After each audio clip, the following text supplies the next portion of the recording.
इस वीडियो में gate 2021 physics का प्रॉब्लम डिस्कस करेंगे जो कि क्लासिकल मैकेनिक्स से है।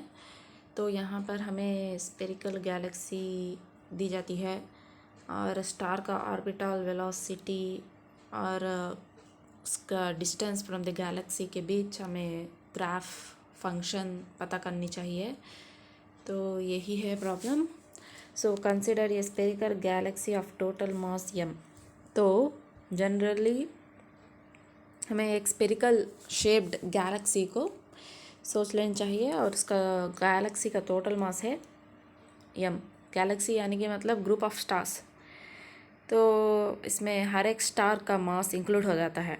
तो टोटल हैज़ ए टोटल सबको टोटल करते हुए हमें कैपिटल M आ जाता है। तो asteroids comets everything dark matter. So इसका टोटल मास तो कैपिटल M में है और उसका जो रेडियस है कैपिटल R है and having a uniform mass distribution. तो बोलना जनरली मास डिस्ट्रीब्यूशन तो यूनिफॉर्म नहीं रहेगा। यूनिफॉर्म यानी कि even distribution of mass, equal distribution of mass. तो उस तरह तो जनरल से नहीं रहेगा। तो थोड़ी जगह पर स्टार्स का मास ज़्यादा हो सकता है, थोड़ी जगह पर स्टार का मास कम हो सकता है। लेकिन यहाँ पर हमें तो उस तरह इमेजिन कर लेना चाहिए कि यूनिफॉर्म डिस्ट्रीब्यूशन है मास जो है, तो ताकि हम प्रॉब्लम इजी से कर सके। तो इस तरह ये स्पेरिकल गैलेक्सी है। तो यहाँ पर stars is nothing but group of stars. तो हमें ऐसा सोच लेना चाहिए।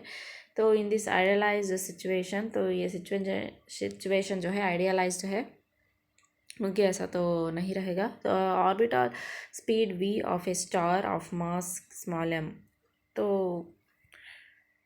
स्टार जिसका मास स्मॉल m है तो उसका ऑर्बिटल स्पीड क्या होगा, और ये जो m है this is much more less than capital M क्योंकि ये टोटल मास तो कैपिटल M है। इसमें किसी एक का स्टार तो एक स्टार का मास स्मॉल m है। तो डेफिनेटली बहुत कैपिटल M से बहुत कम रहेगा as a function of distance और फ्रॉम द गैलेक्टिक सेंटर। तो अब गैलेक्टिक सेंटर से डिस्टेंस और, तो अब हमें इसके बारे में पता करनी चाहिए कि ऑर्बिटल वेलोसिटी, स्टार का वेलोसिटी एज ए डिस्टेंस और, तो उसका वेलोसिटी और उसका distance from the galactic centre इसके बीच हमें ग्राफ ड्रा करनी चाहिए। तो यही है प्रॉब्लम। तो अब तो यही है ऑप्शंस। तो अब हम सॉल्व करेंगे। So for the star orbiting at almost edge of the galaxy and beyond. तो यहाँ पर हमारे पास दो केसेस आ जाएंगे। तो ये केस तो यही है कि अगर कंसिडर ये एक स्पेरिकल गैलेक्सी है,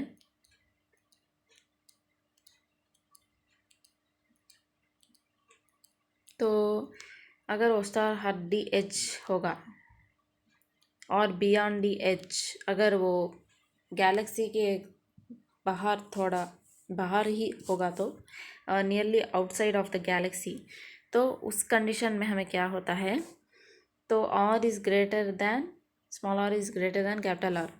तो यहाँ पर r क्या होता है, r is nothing but radius of the Galaxy. क्या स्मॉल r तो distance of the star from the galaxy. तो अगर ये, तो ऑब्वियसली इस केस में तो r is greater than small r is greater than capital R है। एंड नेक्स्ट थिंग इज़, तो यहाँ पर क्या हो जाता है कि सेंट्रीफ्यूगल, ये स्टार जो है वो अबाउट द गैलेक्सी रिवॉल्व हो रहा है। सो सपोज हम इस स्टार को कंसिडर कर लेंगे तो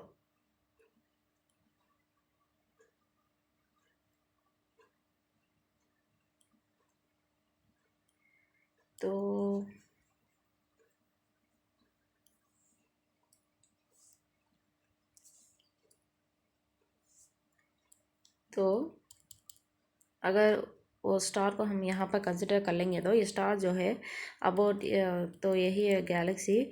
तो अबाउट ये तो मूव करता रहेगा, would be in circular motion. क्यों रहेगा, ताकि वो गैलेक्सी का ये जो ग्रुप ऑफ मास है, ये जो सभी स्टार्स है वो भी तो मासेस है, तो ग्रेविटेशनल फोर्स ऑफ अट्रैक्शन तो ऐड करेगा ही, तो ये इसे इनवर्स को पुल करेगा, तो उसको फोर्स को बैलेंस करने के लिए इसे मूव करनी चाहिए, तो उसके सेंट्रीफ्यूगल फोर्स आ जाता है। तो inward force is nothing but gravitational force of attraction, जो कि Gmm/r² है। तो वो जो कि ये पूरा गैलेक्सी का मास है कैपिटल M। अगर इस फॉर एग्जांपल 1 crore रुपीज़ से हम 1 रुपी काट देंगे तो so that is nearly equal to 1 crore only. वही तो अगर हम 10 रुपीज़ से 1 रुपी काट डालेंगे तो सब्ट्रैक्ट कर देंगे तो 9 rupees. So this is A not negligible amount. तो यहाँ पर गैलेक्सी का मास ये स्टार के अलावा जो मास है वो capital M, nearly capital M को इक्वल होगा, तो ये पूरा का पूरा मास उसे अट्रैक्ट करेगा ही, तो इसी वजह से Gmm/r²। ये mass of the remaining stars, this is mass of the star consider, और ये इन दोनों के बीच distance, so that is r² from the galactic centre. तो ये एक है, क्योंकि फोर्स ऑफ अट्रैक्शन तो towards the centre of mass point तो ये ऐड करेगा, that is center of the galaxy, तो इसी वजह से r। तो अब सेंट्रीफ्यूगल फोर्स क्या होता है, mv²/r। तो स्टार का जो वेलोसिटी है और इसका distance from the galactic centre, तो ये दोनों इक्वल होने के बाद r जो है कैंसिल हो जाएगा, m भी कैंसिल हो जाएगा, v उस तरफ स्क्वायर रूट भेज देंगे तो स्क्वायर रूट ऑफ Gm/r यही बचेगा। So this is the nothing but velocity of the star in this case, जबकि वो गैलेक्सी के एज में रहेगा, nearly away some little bit away from the galaxy. तो ये एक केस है, क्योंकि हमें ग्राफ पता करनी चाहिए। तो फाइनली यहाँ पर हम देखेंगे तो रूट Gm जो है वो कांस्टेंट हो जाएगा, तो क्या ही बचेगा, so v is inversely proportional to root r, that is v is directly proportional to 1/√r। तो ये हमें ये कंडीशन आ जाती है, तो इससे हमें ध्यान में रखनी चाहिए यहाँ पर। So based on this condition हमें ग्राफ डालनी चाहिए। तो बेस्ड ऑन दिस अगर हम r की वैल्यू 1 लेंगे तो 1/1 1 ही आ जाएगा, √1 इज़ 1। उसी तरह 4 डाल लेंगे तो we increase the value of r, √4 2 1/2 0.5, तो वैल्यू डिक्रीज होगा ही। सो v और r के बीच जो ग्राफ है इस केस में इस तरह रहेगा।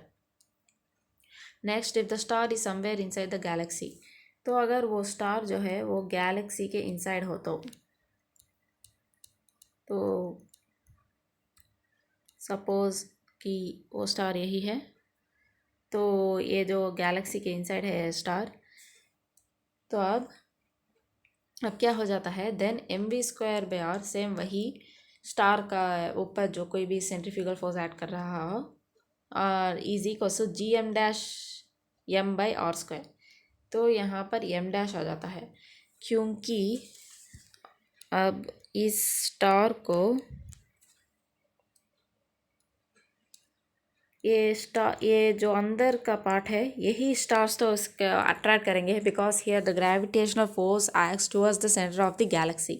तो ये स्टार को, ये बाहर जो स्टार है इस स्टार को ये अंदर जो स्टार्स है ये सब कुछ उसे अट्रैक्ट करेंगे, ना कि बाहर के स्टार्स, क्योंकि force is towards the centre of the towards the centre of Galaxy.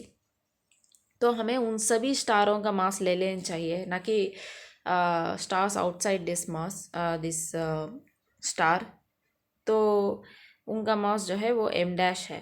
तो इसे अब हम कैसे पता लगा सकते हैं, तो mv²/Gm' ऐसा, तो अब हमें m' पता करनी चाहिए, that is nothing but equal to density of the galaxy into volume of the stars at a distance of r from the galactic center, यानी कि ये पूरा का पूरा volume, this entire volume multiply with density क्या देता है हमें, मास of the Galaxy for unit volume के लिए, यानी कि 1 m³ 1 cm³ उस तरह, और v' जो है यानी कि लाइक 1 light years क्यूब ऐसा भी। And V dash is nothing but volume. तो यहाँ पर हम देखेंगे तो डेंसिटी ऑफ द गैलेक्सी का टोटल मास है वो कैपिटल एम है, और गैलेक्सी का रेडियस जो है कैपिटल आर है। तो उसका और वो गैलेक्सी जो है वो स्पेरिकल शेप है, तो इसी वजह से 4/3πr³ आ जाता है डिनोमिनेटर में। This one multiplied with volume of the stars occupying. तो ये जो वॉल्यूम है, so this entire volume, so that is nothing but V dash. तो दैट इज नथिंग 4/3πr³, क्योंकि स्टार जो है at a distance small r में है from the centre of the galaxy. तो अब क्या हो जाता है कि 4/3πr³ कैंसिल हो जाता है, ये r³ और डिनोमिनेटर में कैपिटल R³ यही बचेगा। तो ये अगर इसे हम इस फार्मूला में सब्स्टिट्यूट कर देंगे तो क्या होता है कि r² कैंसिल हो जाता है। तो m यानी कि सॉरी यहाँ पर r डैश ये जो कैंसिल हो जाकर m कैंसिल हो जाके v² JM'/r बच जाएगा, और इस m डैश के प्लेस से हमें ये फार्मूला को सब्स्टिट्यूट कर देना चाहिए। तो हमें क्या आ जाता है m r³ R³। तो r कैंसिल हो जाकर r²/r³, और ये जो है this is a constant, gravitational constant, mass of the galaxy constant, radius of the galaxy constant. So v is directly proportional to r।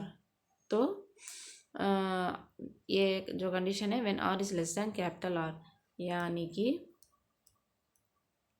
यहाँ पर it is just like a straight line आ जाता है हमारे पास, just like y is goes to mx, so y is directly proportional to x। उसी तरह v is directly proportional to r, so straight line passing through the origin. तो ये इसका ग्राफ हमें इस तरह आ जाता है। और एक और बात इंपॉर्टेंट पॉइंट, हट r is goes to r क्या होता है जब r की वैल्यू कैपिटल R को इक्वल होती है, तो that is nothing but v², यानी कि इस फार्मूला में हमें स्मॉल r की जगह कैपिटल R सब्स्टिट्यूट करने चाहिए, यानी कि just at the edge of the galaxy. तो that is nothing but r² और ये कैंसिल हो जाएगा। तो that is nothing √GM/r। So at a distance r, that is the radius of the galaxy, velocity is √GM/r।